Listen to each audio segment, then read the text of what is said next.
তাহলে মেগাস্টার শাকিব খান 2026-এর ঈদ কাঁপানোর জন্য পুরোপুরি তৈরি হয়ে আসছে এবং তার একটা ছোট্ট ঝলক আজকে আমরা অলরেডি দেখতে পেয়েছি। সেটা হলো শাকিব খানের নতুন মুভি প্রিন্সের একটা ঝলক সামনে এসেছে এবং সেখানে শাকিব খান দাঁড়িয়ে আছে এবং চারি সাইডে যেভাবে অস্ত্র ঘিরে সবাই দাঁড়িয়ে আছে সেটা তো আমরা প্রপারলি দেখতেই পাচ্ছি।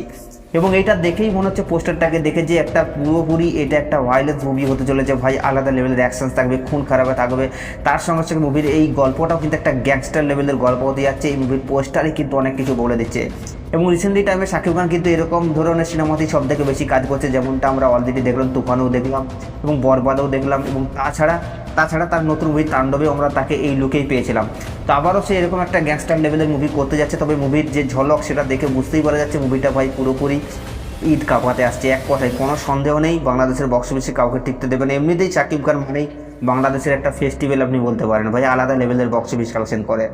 তো এই প্লিজ মুভির পোস্টারটা আপনাদের কেমন লেগেছে আপনারা নিজের কমেন্টে অবশ্যই জানাবেন, কারণ আপনাদের মতামত জানা আমাদের জন্য অবশ্যই জরুরি। আর সাবস্ক্রাইব করে দাও নেক্সট ভিডিওর জন্য।